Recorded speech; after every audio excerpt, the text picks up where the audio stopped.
আরে জানো কি হয়েছে? ওই যে কালকে বললাম না, সব ফাঁস হয়ে গেছে। এই কার সাথে কথা বলতিছো? আরে কার সাথে কথা বলতেছি মানে? আমার মার সাথে কথা বলতেছি, খালি সন্দেহ করে। এই এইটা কে? আরে এটা দুধারা বিল নিতে আসছে, এই নাও বিল দাও। উফ আল্লাহ, কার লগে যে বিয়ে হয়ে গেল আমার। ভাই আপনার বউটা তো সেই শালার পর শালা বাগেন থেকে। এই আমি ঢাকার বাইরে যেতেছি, উল্টাপাল্টা কোনো কিছু যাতে না শুনি। কিরে ফোন কেন ধরতেছে না? এক কাজ করি, বাসার কাজের ছেলেকে ফোন দেই। হ্যালো, তোর ম্যাডাম কই? ম্যাডাম তো সাহেবের সাথে বেডরুমে মুভি দেখতাছে। কি কস? আমি তো এইদিকে, তাইলে বাসায় কে? কি এখন আমি কি করব? তুই এক কাম কর, অগদিনের গুল্লি মেরা উড়াই দে। আচ্ছা ঠিক আছে।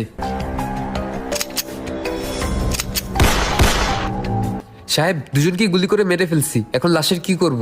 লাশ ঘরের পিছনে সুইমিং পুল আছে, ওইখানে ফালাই দে। কিন্তু আমাদের বাসায় তো কোনো সুইমিং পুলই নাই। ভাই আপনি কোন জায়গা থেকে বলতেছেন? পাবনা থেকে। সরি ভাই, রং নাম্বার। এখন আমার কি হবে? আল্লাহ গো।